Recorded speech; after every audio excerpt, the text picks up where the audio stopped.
Hey y'all, hey! Welcome back to my channel, L'Exquisite Life, where we learn to live our lives exquisitely, one plan at a time.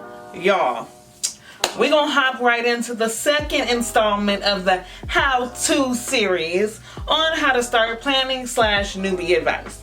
So, our first step that we talked about was starting planning, the basics of starting planning, how to find out what you're going to plan for. What are you putting in your planner? Now we're going to roll into how to find the planner style that is right for you. So, to me, and this is just me and my humble opinion, you know, I'm not going to tell nobody else how to live their life, but just me, and just for me in my house. I prefer, for my catch-all, a vertical planner. Most people prefer vertical, but there is the vertical, I'm just talking about Happy Planner. I can't speak for Erin Condren or anybody else because I've only used Happy Planner. But there's the vertical, there's dashboard, there's horizontal, there's the wellness layout, the fitness layout, the checklist layout. I think I got them all. But you need to decide what kind of layout you're looking for. Do you want something more blank, which is more of a bullet journal type? Do you prefer disc bound? Do you prefer spiral? Do you prefer twin loop?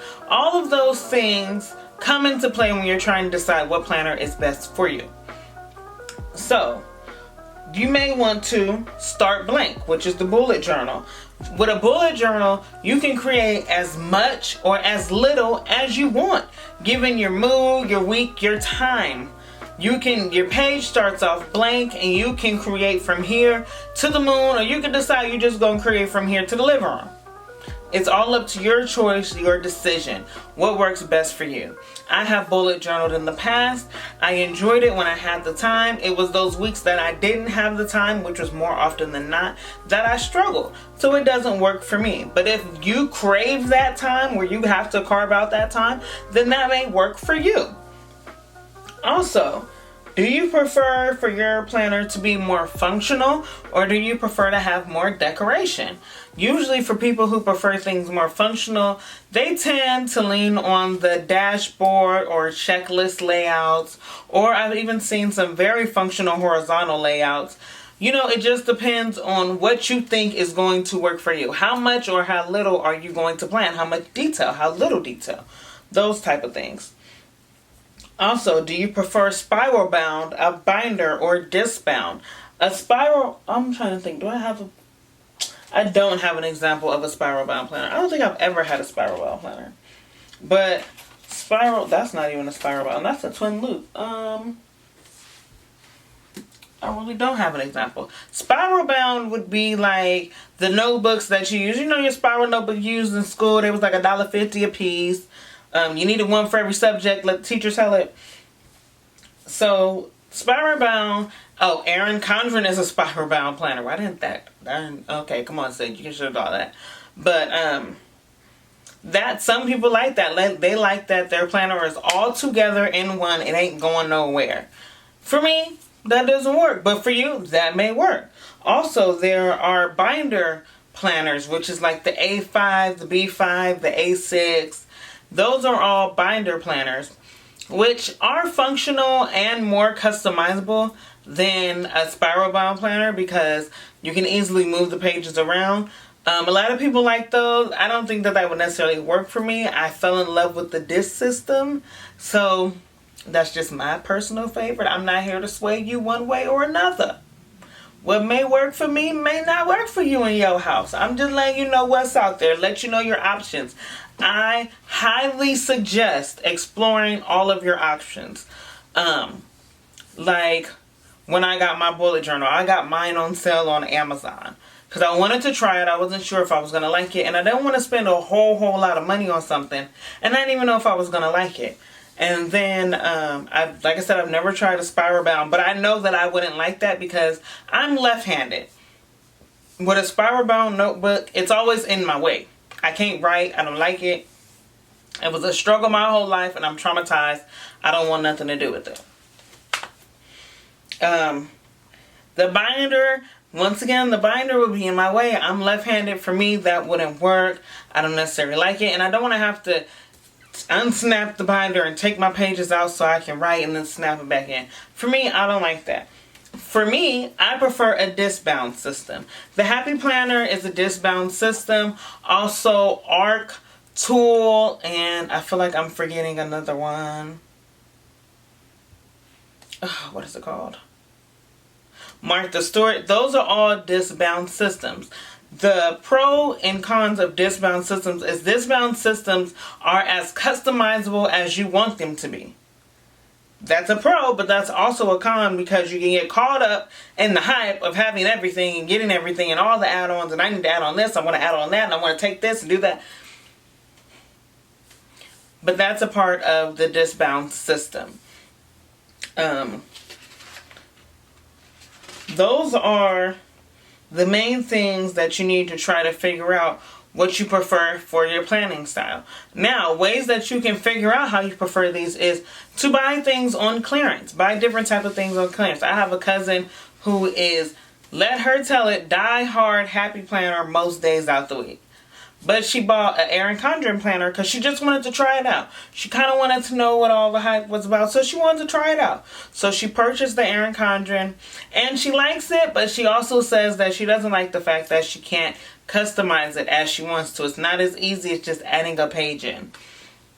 I do know some people who use the A5 planners. They love it from...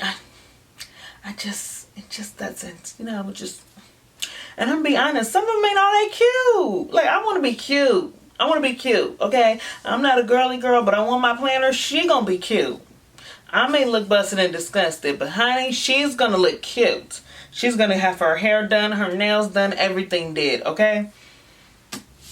But there's ways that, back to the subject at hand, there's ways that you can play around and decide that you know what you want. Like, for instance, a lot of the reason why people like the A5 and the binder layouts is because they're the quote-unquote quadrant layout, I guess is what it's called. I heard squared plans call it that, so I guess that's what I'm gonna call it. But the quadrant layout is literally like 4 quadrants, 4 squares on a page, Monday, Tuesday, Wednesday, Thursday, and then the next page has Friday, Saturday, Sunday, and a note section. That may work for some people. Me, I need just a little bit more. Just a little bit more. I'm a little biased. I'm being honest. I'm a little biased. You've seen me play with Happy Planner, so you should know this already. But those are some of the things. Like, I bought my bullet journal because I wanted to try that. That didn't work for me, so then I stumbled upon Happy Planning. I kind of like that. I was like, oh, okay. But every now and again, I want to switch it up. Well, when I want to switch it up, I have a variety of planners and planner layouts that I can just as easily pop a different layout in for that week, and I've switched it up. I've tickled my fancy for that moment in time, so I'm not even worried about it. So those are just some things you want to find out. So once you find out what kind of planning you're going to do, what you're going to use your planner for, then you need to find out what layout is going to work best for you. But not only what layout is going to work best, are you going to be more functional or more decorative? Because that in itself may be able to help you find a layout that would be best for your needs, best suited to your needs. And one thing I want to say is a great way to test out different layouts, especially with the Happy Planner and the Happy Planner community, is to get on Facebook and the buy, sell, trade groups. And usually people are selling guts of one planner or guts of another planner, or sometimes you can put on there yourself and say, hey, in search of guts from different layouts, because I want to try different layouts. And I say try to use a month at a time. Stay committed to it for an entire month. The first week you're usually just getting your feet wet, you're filling it out. The second week, you kind of got a hang of things. You kind of know what you like about your first layout and what you didn't like in that first layout, and you can adjust. By the third week, you should have a good swing, and by the fourth week, you'll know whether that layout is for you or not. I always say give it a good solid month. So you can easily, there's tons, and I mean tons, of Happy Planner, buy, sell, trade groups, D-stash groups on Facebook. Trust me, that's how I got most of my Happy Planner collection when I first started, because it was cheaper. It was cheaper, and a lot of the sticker books that I wasn't sure that if I would like them, I bought them off of the Buy So Trade group used so that I could just see what stickers were actually in the book and how I could use them. You know, so I always recommend that. That is a great way for you to decide. Or get you some A4 layouts and put them in a little mini binder. You can always find some binder planners on sale, either at Hobby Lobby, Joann's, or what does Joann's have one? I think Joann's may have one. I'm not quite sure. I think she may. But you can always find some either, I know for sure Hobby Lobby and Michael's both have ring bound planners, and you can decide, you know, you can find one on clearance, decide whether it works for you. If it does, great. I've seen people use binder planners and still use Happy Planner stickers. Your planner does not dictate your planning style. Let me say that too, because that was an extra tip. I gave y'all that one for free, okay? Remember that. If you want to use stickers in your bullet journal, you can use stickers in your bullet journal. You can use whatever you want to use in your bullet journal. You can use whatever you want to use in your Happy Planner. If you don't want to use any stickers at all, you just want to do pen to paper, that's your business, your planner. You bought it, you paid for it, you use it how you want to. And run tell that. Tell them I said it, please. Because I'm so tired of people trying to tell people how they're supposed to plan. Like, when did you become the god of planning? Anyway. So that's how you can find your style, figure out what you're going to use your planner for, and find your layout. Then, once you get that going, then we can move on to the next step, which will be in the next video. So, please like, comment, share, and subscribe if you're finding these tips helpful. And I'll see you all in the next video. Bye now.